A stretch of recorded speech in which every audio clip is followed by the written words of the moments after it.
overall, the biggest evolution of the CIO role is really that historically it's been very operational and technical. And now it's much more strategic. The CIO has a seat at the leadership table. They are front and center. They are helping to shape the business strategy going forward. The CIO plays a really important role in partnership with the C-suite to make sure we have really robust information and product security strategies in place. And then I'd also say the other tailwind we have is sustainability and social impact. CIOs have a responsibility to make sure we have energy efficient infrastructure in place, but they're also there to leverage technology for social impact, as well as making sure that they are ensuring responsible data management. So I'd say those are probably the two biggest trends, and really it is that shift to a more strategic position in the company.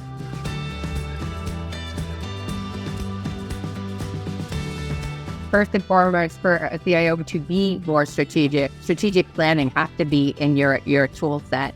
Really understanding and staying on top of what those emerging technologies are out there and how best the company should be embracing those and infusing that into how we operate and how we bring products to market faster for our customers.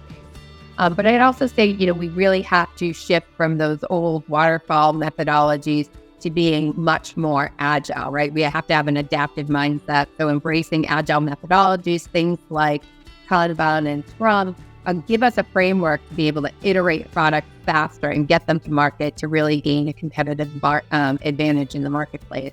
And the last one I would say is relatively simple and straightforward, but it's really robust talent management practices.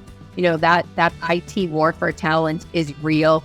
You have to be able to attract top talent to bring them into your organization. You got to be able to retain and develop, things that we've done in our IT organization are to institutionalize career development planning, because, the tech world is moving so fast. You really have to support your team in upskilling and learning the new technology so that you can take the best advantage of it to, position the company well going forward.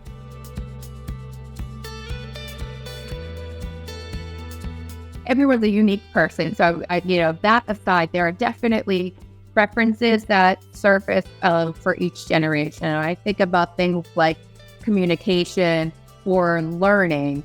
In terms of communication, a lot of people prefer in-person conversations. Some people prefer email conversations or instant message or collaborative platforms.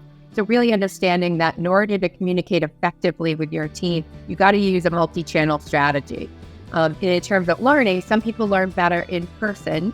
Other people want to learn at their own pace online, and just respecting that, giving different opportunities for learning and development to your talent base is really important. Making sure you're fostering an environment where no matter what generation they're from or what makes them unique, you are really embracing that uniqueness and using it to the advantage of the team. I do feel like we are a much stronger team when you're leveraging the collective intelligence of unique individuals that bring different experiences to the table and really help you to reduce blind spots and make better decisions as a team.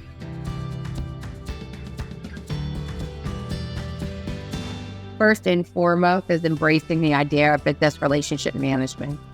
We have dedicated leaders on the IT leadership team that are meant to be that bridge between the business and IT, being that liaison, being the champion for that business area, somebody that knows that business inside and out, knows and stays on top of the emerging technologies and how it can best serve that organization.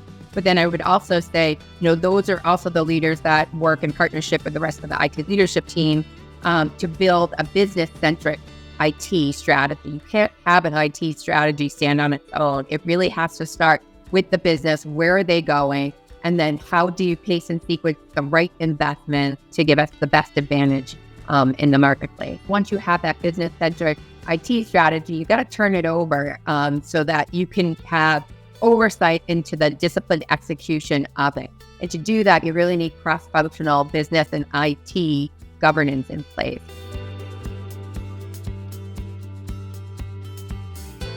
You have a lot of different business models that exist across the company and respecting that and working with the business to co-develop an enterprise technology strategy that starts with where the business is going. What are the growth aspirations? What do they want to do in terms of market share, right? And then what are the capabilities that are going to be required in order for them to achieve those aspirations? And then what headwinds and tailwinds are you facing along the way?